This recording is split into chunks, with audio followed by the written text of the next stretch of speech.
नमस्कार साथियों, पाठशाला के इस डिजिटल मंच पे आप सभी का स्वागत है। ठीक है, कंप्यूटर अनुदेशक की पीवाईक्यू सीरीज के अंदर हमने पिछले वीडियो में डेटा प्रोसेसिंग के बारे में डिस्कस किया था। ठीक है, आज हम यहाँ पर डिस्कस करने वाले हैं बेसिक कंप्यूटर अनुदेशक और सीनियर कंप्यूटर अनुदेशक में यूनिट दे रखी है। ठीक है, जिसका नाम आपका है कंप्यूटर ऑर्गेनाइजेशन। नाम जो दिया गया है computer organization and operation system. Basically ये ऑपरेटिंग सिस्टम है, लेकिन नाम आपका यहाँ पर इस तरीके का नाम दिया गया है। ठीक है, यहाँ पर इसमें देखो, यहाँ पर सिमिलर मैनर में सीनियर, ठीक है, सीनियर कंप्यूटर अनुदेशक में कंप्यूटर ऑर्गेनाइजेशन एंड आर्किटेक्चर और ऑपरेटिंग सिस्टम का पार्ट दिया गया है। ठीक है, साथ में यहाँ पर कुछ डिटेल कंसेप्ट भी आपके दिए गए हैं, कुछ कॉमन है, बाकी कुछ डिटेल्स कंसेप्ट है। देखो यहाँ पर स्टार्टिंग में जो आपको यहाँ पर ऑपरेटिंग सिस्टम में जैसे बेसिक स्ट्रक्चर ऑफ कंप्यूटर के बारे में पढ़ना होता है, फिर कंप्यूटर अर्थमेटिक का पार्ट, कंप्यूटर अर्थमेटिक ऑपरेशन होते हैं, ठीक है, जिसमें एडिशन, सब्ट्रैक्शन, मल्टीप्लिकेशन, डिवीजन का पार्ट आता है, फिर सेंट्रल प्रोसेसिंग यूनिट है, फिर इंस्ट्रक्शन आपका हो गया, कौन कौन सी इंस्ट्रक्शन है, फिर memory organization, input output organization, फिर ऑपरेटिंग सिस्टम का पार्ट, फिर ओवरव्यू हो गया, ये प्रोसेस मैनेजमेंट और आपका फाइल मैनेजमेंट का पार्ट हम कह सकते हैं। इसी को आगे बढ़ाया गया है यहाँ पर, जिसमें देखो सीपीयू शेड्यूलिंग हम यहीं पढ़ लेते हैं, डेडलॉक भी हम यहीं पढ़ लेते हैं, मेमोरी मैनेजमेंट का पार्ट भी यहीं पढ़ लेते हैं, फाइल सिस्टम का पार्ट भी यहीं पढ़ लेते हैं, डिस्क शेड्यूलिंग भी बेसिक में पढ़ लेते हैं। ये कुछ अलग से कंसेप्ट है, concept of client server architecture in distributed, ठीक है, एनवायरनमेंट, आरपीसी हो गया, थ्रेड हो गया, सिंक्रोनाइजेशन हो गया, ठीक है, रियल टाइम ऑपरेटिंग सिस्टम में जैसे क्लॉक सिंक्रोनाइजेशन हो गया, टास्क शेड्यूलिंग हो गया, ठीक है, system initialization, booting, handling, user account, backup and restore, Bourne shell programming from Linux, ये कुछ एक्स्ट्रा पार्ट है। ठीक है, इसी तरीके से यहाँ पर जो आपका जैसे वॉन न्यूमन आर्किटेक्चर, ठीक है, रजिस्टर और माइक्रो ऑपरेशन की बात की गई है, control logic, processor addressing, bus organization, processor input output, DMA, memory organization और कैश कोहेरेंस के बारे में दिया गया है।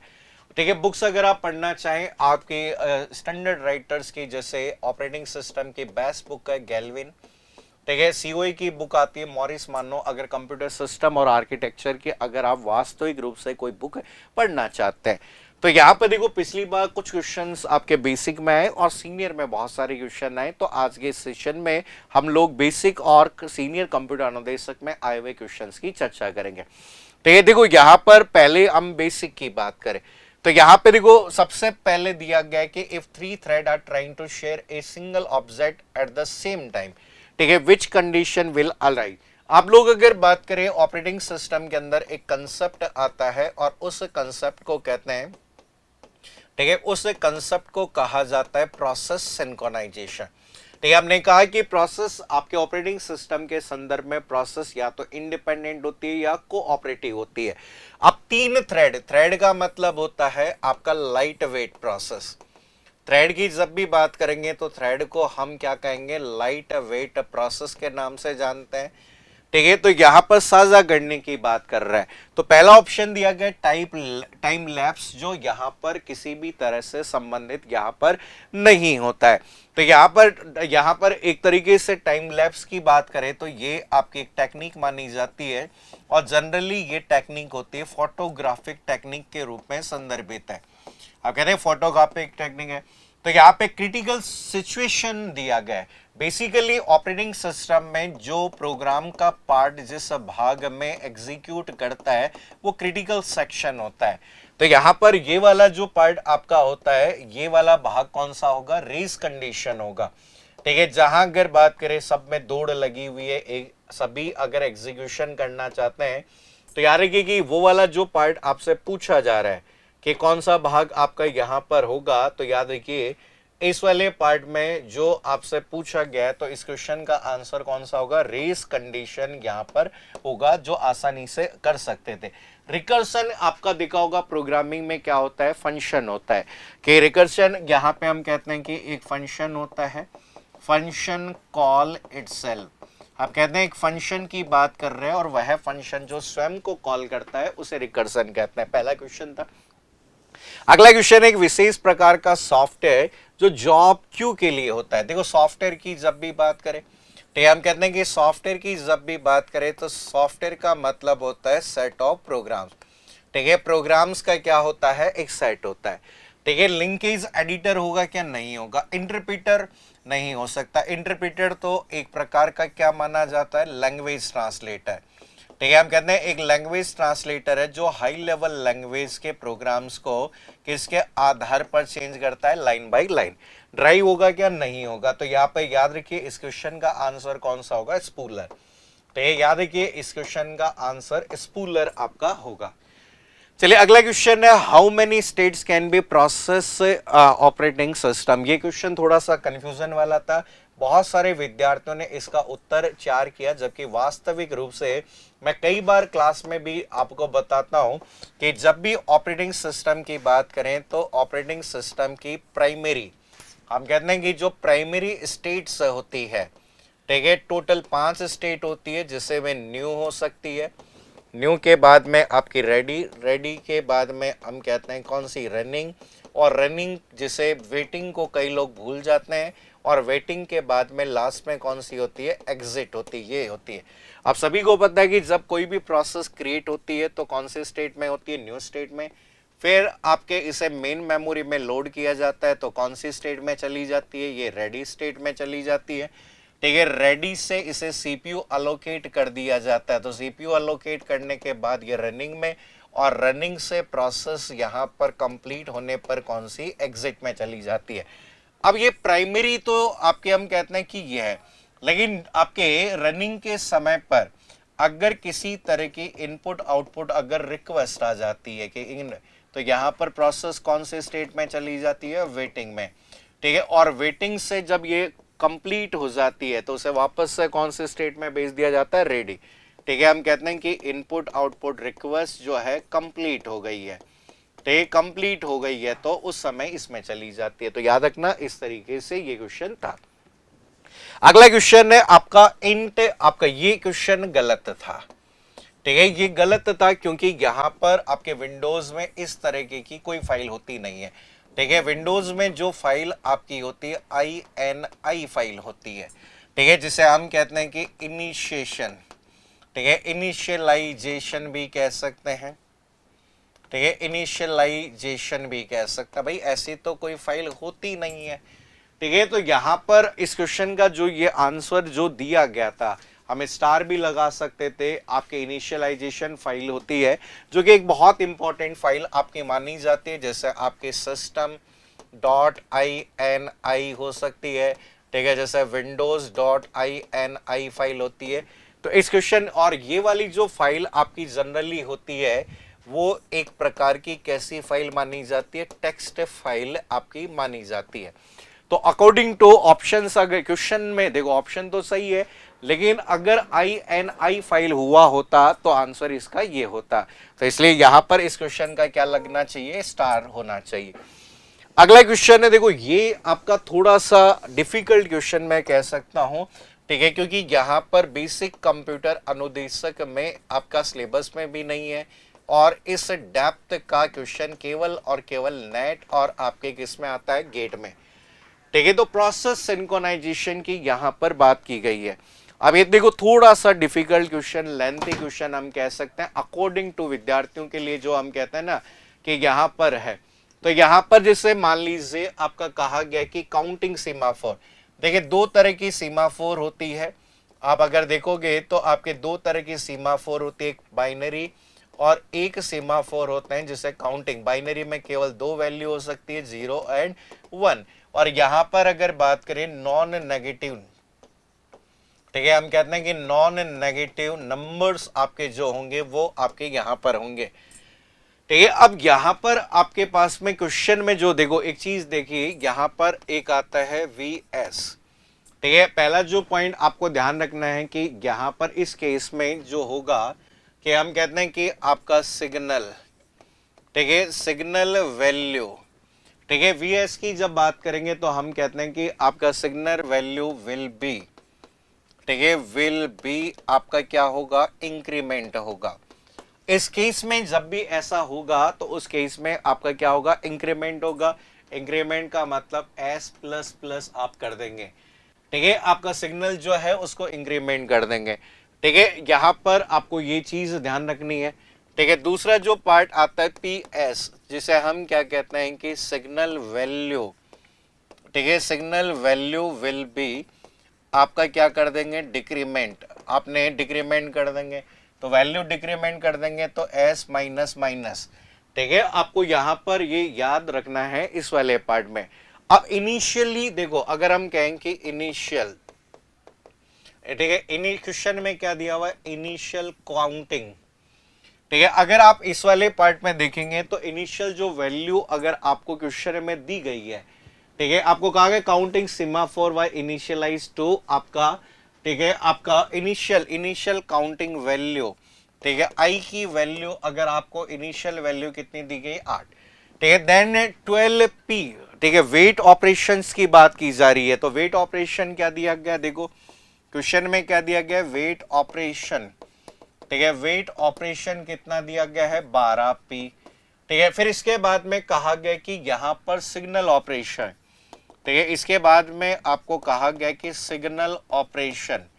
ठीक है, सिग्नल ऑपरेशन दिया हुआ है वो कितना दिया हुआ है, 7v। तो आपको सिग्नल ऑपरेशन जो दिए गए हैं वो 7v दिए गए, और आपको यहां पर वेट ऑपरेशन आपको ये दिया गया है। ठीक है, अब आपसे पूछा गया कि फाइनल, यहां पर हमें याद रखना है कि अगर फाइनल काउंटिंग सीमाफोर कैलकुलेट करना है तो फाइनल काउंटिंग सीमाफोर क्या होता है, F, और फॉर्मूला याद रखिए। अब इसमें जो फॉर्मूला जो आपका दिया गया, स्टैंडर्ड फॉर्मूला दिया गया है, ठीक है, जिसमें दिया हुआ I प्लस 12। ठीक है, हम कहते हैं कि I प्लस 12 आपका दिया हुआ है इस क्वेश्चन में, क्योंकि आपको दिया हुआ वेट ऑपरेशन कितने है, 12 है। ठीक है, इंटू आपका यहां पर इंटू में क्या कर देंगे आप, P। ठीक है, इंटू में P प्लस 7 इंटू में क्या दिया गया, V। ये फॉर्मूला आपको यहां पर इस वाले केस में क्या करना पड़ेगा, अप्लाई करना पड़ेगा। ठीक है, देखो यहां पर ये गेट लेवल का क्वेश्चन है, वैसे पिछली बार ऐसे कुछ क्वेश्चन आपके एग्जाम में यहां पर पूछ लिए गए थे। तो यहां पर इनिशियल वैल्यू जो दी गई है 8 प्लस 12 इंटू, हमने कहा कि जब भी आपका, ठीक है, आपका P, हम कहते हैं कि जब भी आपका वेट ऑपरेशन होगा तो सिग्नल वैल्यू को क्या कर देंगे, डिक्रीमेंट कर देंगे। तो वैल्यू को हम डिक्रीमेंट कर देंगे, कितने से, -1 से। ठीक है, एक वैल्यू हम कहते हैं वैल्यू को 7 इंटू ये वैल्यू को प्लस क्या कर देंगे, 1 से वैल्यू प्लस हो जाएगी। तो याद रखना कि इस केस में हम कहते हैं कि वैल्यू को इंक्रीमेंट और क्या करेंगे, डिक्रीमेंट करेंगे। तो आंसर कैलकुलेट कर लेना इसका। भैया आंसर कैलकुलेट करोगे तो आंसर बताओ क्या आएगा आंसर। ठीक है, इसमें हम कहते हैं कि 8 माइनस कितना हो गया, 12। ठीक है, प्लस आपका कितना हो गया, 7। ठीक है, 8 और 7 कितना हो गया, 15, और 15 में से 12 गए तो कितना, 3। तो इस क्वेश्चन का आंसर जो होगा थोड़ा सा डिफिकल्ट था, लेकिन फिर भी आप यहाँ पर ये देखो, इस लेवल का क्वेश्चन अगर आ जाए तो देखो, बेसिक कंप्यूटर अनुदेशक में कुछ नहीं कर सकते, लेकिन सीनियर और हाइयर लेवल के एग्जाम में इस तरीके के क्वेश्चन आते ही आते हैं। ठीक है, इतने ही क्वेश्चन, पिछली बार 6 सवाल आपके सीओए में पूछे, सीओए रोज से रिलेटेड इतने ही सवाल आए थे। अब आगे हम चलते हैं कि सीनियर में देखो, सीनियर के अंदर आपके जो सवाल पूछे गए थे, पहला क्वेश्चन आपसे पूछा गया कि CSA क्या होता है। तो ये आपका एक प्रकार का क्या होता है, तो इसे हम कहते हैं कि आपका कंप्यूटर सर्विस आर्किटेक्चर कहते हैं। आप कहते हैं कि कंप्यूटर में डिफरेंट टाइप के कंपोनेंट्स आपके होते हैं। ठीक है, डिफरेंट टाइप के कंपोनेंट्स आपके होते हैं और उन्हें आपका ऑर्गेनाइज किया जाता है। ठीक है, हम कहते हैं कि यहां पर कहा जाता है कि हाउ, ठीक है, डिफरेंट कंप्यूटिंग, ठीक है, कंप्यूटिंग कंपोनेंट्स, ठीक है, कंपोनेंट्स आर ऑर्गेनाइज। ठीक है, कैसे विभिन्न प्रकार के कंपोनेंट को ऑर्गेनाइज किया गया है वो आपका कौन सा कहलाता है, CSA आर्किटेक्चर कहलाता है। अगला क्वेश्चन है आपका OXX क्या होता है। ठीक है, ये वाला जो आपका पार्ट आता है जिसे हम कहते हैं कि ऑपरेटिंग, ठीक है, हम कहते हैं कि ऑपरेटिंग सिस्टम है, ऑपरेटिंग सिस्टम डेवलप्ड, ठीक है, डेवलप्ड बाय एप्पल। आप कहते हैं एप्पल इनकॉर्पोरेशन फॉर आपके किसके द्वारा, मैक। ठीक ठीक है। फॉर मैक आपके लिए हम कहते हैं कि मैक सिस्टम के लिए विकसित किया गया एक आपका ऑपरेटिंग सिस्टम आपका माना जाता है। तो यहां पर कहा जाता है कि आपका 3 तरह के होते हैं, जिसमें अब मोनोलिथिक का मतलब होता है कि आपका कहा जाता है कि एंटायर ऑपरेटिंग सिस्टम प्रोसेस, ठीक है, रन्स इन, ठीक है, रन्स इन कर्नल, ठीक है, कर्नल मोड। हम कहते हैं कि आपकी सारी की सारी प्रोसेस जो होगी वो कौन सी मोड में होगी, कर्नल मोड में आपकी अगर रन होती है तो उसे मोनोलिथिक के नाम से जाना जाता है। ठीक है, इस वाले पार्ट में हम कहते हैं कि ओनली कोर प्रोसेस, ठीक है, हम कहते हैं ओनली कोर सर्विसेज रन है, ठीक है, इन कर्नल मोड। कर्नल मोड में केवल और केवल आपकी कोर सर्विसेज होती है। तो यहां पर ये जो पार्ट आपको यहां पर ध्यान रखना है, तो यहां पर ये जो क्वेश्चन जो आपको दिया गया है, इस क्वेश्चन का जो आंसर होगा वो कौन सा होगा, हाइब्रिड होगा, जिसमें दोनों का क्या होता है, कॉम्बिनेशन आपका यहां पर होगा।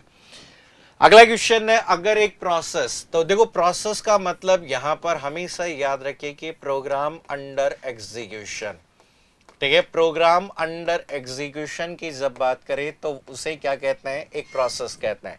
अगर एक प्रोसेस फेल हो जाए तो ज्यादातर ऑपरेटिंग सिस्टम एरर इंफॉर्मेशन कहाँ रखेंगे, तो यार ये जितनी भी एरर इंफॉर्मेशन होती है तो वो एक फाइल में रखी जाती है, और उस फाइल को कौन सी फाइल कहते हैं, लॉग फाइल, ताकि अगर बात करें बाद में रिकॉग्नाइज किया जा सके।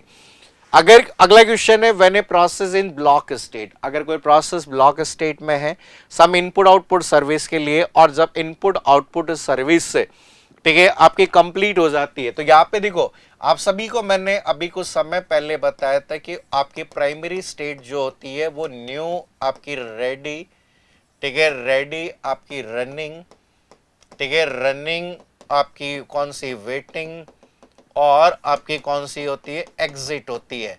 लेकिन एडिशनल की जब बात करें, आजकल एडिशनल स्टेट होती है, जैसे हम कहते हैं कि सस्पेंडेड, ठीक है, हम कहते हैं कि सस्पेंडेड वेटिंग, ठीक है, एंड रेडी कह सकते हैं, और यहां पे हम कहते हैं कि सस्पेंडेड, ठीक है, सस्पेंडेड रेडी, ठीक है, एंड वेटिंग कह सकते हैं। इस तरीके से हम कह सकते हैं कि आपका सस्पेंडेड रेडी आपकी यूज हो सकती है, या सस्पेंडेड वेटिंग आपकी हो सकती है। अब यहां पर अगर कोई प्रोसेस वहां होती है और उसे हम कहते हैं कि कौन सी स्टेट में भेजा जाता है, रनिंग स्टेट में नहीं भेजा जाता, फिर आपके कौन सी स्टेट में भेजा जाता है, रेडी स्टेट में, कि सर्विस अगर कंप्लीट हो जाती है तो उसे वापस से ब्लॉक से कौन सी स्टेट में भेज दिया जाता है, रेडी स्टेट में भेज दिया जाता है। अगला क्वेश्चन है, पाइपलाइन, पाइपलाइन प्रोसेस, तो यहां पर कहा जाता है, हम कहते हैं ना कि यहां पर कहा जाता है कि सिस्टम या प्रोसेसर, ठीक है, प्रोसेसर की परफॉर्मेंस, ठीक है, परफॉर्मेंस को एनहेंस करना, ठीक है, एनहेंस करने के लिए आपके एक सिस्टम का यूज किया जाता है, और उस सिस्टम को जिस नाम से जाना जाता है वो आपका क्या कहलाता है, पाइपलाइनिंग के नाम से यहां पर जाना जाता है। ठीक है, परफॉर्मेंस हम कहते हैं कि कोई कॉम्प्लेक्स जो आपकी प्रॉब्लम है उसे छोटे छोटे हिस्सों में क्या कर देना, बांट देना। तो यहाँ पर ये जो समस्या होती है इसका उपयोग, ठीक है, आपके कुछ प्रकार के जो हजार्ड्स होते हैं, ठीक है, हम कहते हैं कि कुछ जो समस्याएं आपकी होती है उन्हें हैंडल करने के लिए किया जाता है। ठीक है, हम कहते हैं कि आपका हजार्ड्स, हम कहते हैं कि ये वाली कौन सी, ठीक है, हम कहते हैं कि ये वाला जो पार्ट होता है कि जब एक ही हम कहते हैं कि मल्टीपल स्टेजेस पर एक ही रजिस्टर को एक्सेस करने का प्रयास किया जा रहा है। अगला क्वेश्चन देखिए, अगला क्वेश्चन है आपका यहाँ पर which of the following statement is, तो यहाँ पे देखो shortest remaining time first scheduling में कॉज स्टारवेशन। आप सभी को आपको एक टेबल बनवा रखी है क्लास में, इनडेफिनेट, ठीक है, हम कहते हैं indefinite waiting time, indefinite waiting time of a process. ठीक है, हम कहते हैं एक प्रोसेस का इनडेफिनेट वेटिंग टाइम होता है जिसे हम क्या कहते हैं, स्टारवेशन कहते हैं। और एसआरटीएफ के केस में होगा क्योंकि रिमेनिंग टाइम जिसका सबसे कम होगा वही बार बार प्रोसेस होगे। प्रिमिटिव शेड्यूलिंग का मतलब स्टारवेशन है, ये स्टेटमेंट सही है, ये स्टेटमेंट। राउंड रॉबिन जो है वो आपका किसके आधार पर कार्य करता है, टाइम क्वांटम। और यहाँ पे इसलिए हम कहते हैं राउंड रॉबिन में किसी भी प्रोसेस का ठीक है रेस्पॉन्स टाइम क्या होगा, ज्यादा होगा, क्योंकि हम कहते हैं कि यहाँ पर एफसीएफएस का ही प्रिमिटिव पार्ट, एफसीएफएस का ही प्रिमिटिव मोड कौन सा कहलाता है, राउंड रॉबिन कहलाता है। अगला क्वेश्चन देखो, निम्नलिखित में से कौन सा एक प्रकार का कंप्यूटर आर्किटेक्चर और उसकी सब कैटेगरीज है। तो याद रखिए कि आपके सारे के सारे हैं। तो ये मुख्य रूप से आपका कंप्यूटर जो है वॉन न्यूमन आर्किटेक्चर पर कार्य करता है, और फिर उसमें micro architecture, instruction set architecture और सिस्टम डिजाइन, इसकी सब कैटेगरीज आपकी मानी जाती है। अगला जो आपका यहां पर यूज किया गया कौन सा आर्किटेक्चर सुटेबल है, wide range of data type. तो यहां पर उसके लिए आपका ये वाला आर्किटेक्चर होता है i832, ठीक है, इसे हम कहते हैं कि आपका इंटेल आर्किटेक्चर, ठीक है। ये वाला जो भाग आपका यूज किया गया इंटेल आर्किटेक्चर, ठीक है, 32 का मतलब है ये 32 बिट पे आधारित आर्किटेक्चर आपका यूज किया जाता है। तो ये क्वेश्चन था, आप लोग आसानी से कर सकते हैं। चलिए अगला क्वेश्चन है आपका यहां पर ऑपरेटिंग सिस्टम के बारे में। अगला सवाल है कि ऑपरेटिंग सिस्टम कौन सी एरर को हैंडल करता है। देखो lack of printer error handle करता है। जैसे हमने कहा कि आपने पढ़ा होगा ऑपरेटिंग सिस्टम जो है पेरिफेरल मैनेजमेंट, ठीक है, पेरिफेरल डिवाइसेस जो होती है उन्हें मैनेजमेंट करने का कार्य करता है। कनेक्शन फेलियर, ये भी सही बात है। ऑपरेटिंग सिस्टम आपके कंप्यूटर सिस्टम में जो भी नेटवर्क कनेक्शंस होते हैं उन कनेक्शन को मैनेजमेंट का भी कार्य करता है। पावर फेलियर हम कहते हैं कि जैसे आपका कहा जाता है कि जैसे आप कहते हैं कि शट डाउन कर रहे हो और उस समय पावर फेलियर हो गया, इसको भी मैनेज करने का कार्य कर रहा है। तो यहां पर आंसर क्या होगा, उपरोक्त सभी इस क्वेश्चन का आंसर होगा। चलिए अगला क्वेश्चन है रजिस्टर। तो यहां पे देखो रजिस्टर की जब भी बात करें तो रजिस्टर बेसिकली आपका, ठीक है, हम बना होता है, किससे बना होता है, फ्लिप फ्लॉप से बना होता है। ये वाले जो एंड गेट और ये वाले जो है आपके लॉजिकल गेट्स कहलाते हैं, ठीक है। फ्लिप फ्लॉप आपकी जो एक स्मॉलेस्ट मेमोरी कंपोनेंट यहां पर यूज किया गया है। अगला क्वेश्चन है सीपीयू शेड्यूलिंग। तो ये सीपीयू शेड्यूलिंग का कार्य ऑपरेटिंग सिस्टम के द्वारा किया जाता है और उन ऑपरेटिंग सिस्टम के द्वारा किया जाता है तो ये जहां हम कौन से आर्किटेक्चर का यूज कर रहे हैं, मल्टी प्रोग्रामिंग। तो ये मल्टी प्रोग्रामिंग का मतलब है एक ही प्रोसेसर पर समांतर आप एक से ज्यादा प्रोग्राम को एग्जीक्यूट करवाना चाहते हैं। तो यहाँ पे देखो ज्यादातर हम सीपीयू शेड्यूल, देखो यहाँ पे मल्टी प्रोसेसर सिस्टम के लिए आजकल हम एक कंसेप्ट यूज करने लगे हैं जिसे कौन सा कहते हैं, मल्टी थ्रेडिंग, ठीक है, मल्टी थ्रेडिंग सिस्टम का यूज करते हैं। तो यहाँ पर लार्ज मेमोरी साइज कोई जरूरी नहीं होता है, ठीक है। मल्टी प्रोग्रामिंग का मतलब एक ही प्रोसेसर पर समांतर मल्टीपल प्रोग्राम्स को एग्जीक्यूट करने की प्रक्रिया होती, कॉन्करेंटली। तो यहाँ पे सीपीयू शेड्यूलिंग हमेशा मल्टी प्रोग्रामिंग होता है, ठीक है। आप लोगों ने देखा होगा कि मेन मेमोरी में एक से ज्यादा प्रोग्राम रिसाइड हो सकते हैं, क्योंकि हमें आज मल्टी प्रोग्रामिंग की अवधारणा दी गई है और एक समय में मेमोरी में उपलब्ध प्रोग्राम की संख्या को डिग्री ऑफ मल्टी प्रोग्रामिंग कहते हैं। नेक्स्ट क्वेश्चन देखिए। अगला क्वेश्चन है यहां पर आपका, देखो अगला क्वेश्चन है sir disk scheduling, batch processing, time sharing क्या होगा। आप सभी को पता है कि टाइम, देखो जो आता है उसमें से पहले सबसे पहले कर लो कि टाइम शेयरिंग जो है वो किसमें होता है, राउंड रॉबिन, क्योंकि टाइम क्वांटम पे बेस है। तो सी का आंसर 1 होगा। देखो सी का आंसर 1 होगा, तो यहां पर ये दोनों हटा दो, ठीक है। अब इंटर प्रोसेसिंग हो सकता है कि नहीं पता हो आप लोगों को, लेकिन बैच प्रोसेसिंग जो सीरियल प्रोसेसिंग का पार्ट होता है जिसमें हम कहते हैं किस बेस पे काम होता है, फीफो। फीफो का मतलब होता है कि फर्स्ट इन फर्स्ट आउट, ठीक है, फर्स्ट इन फर्स्ट आउट के बेस पर होता है।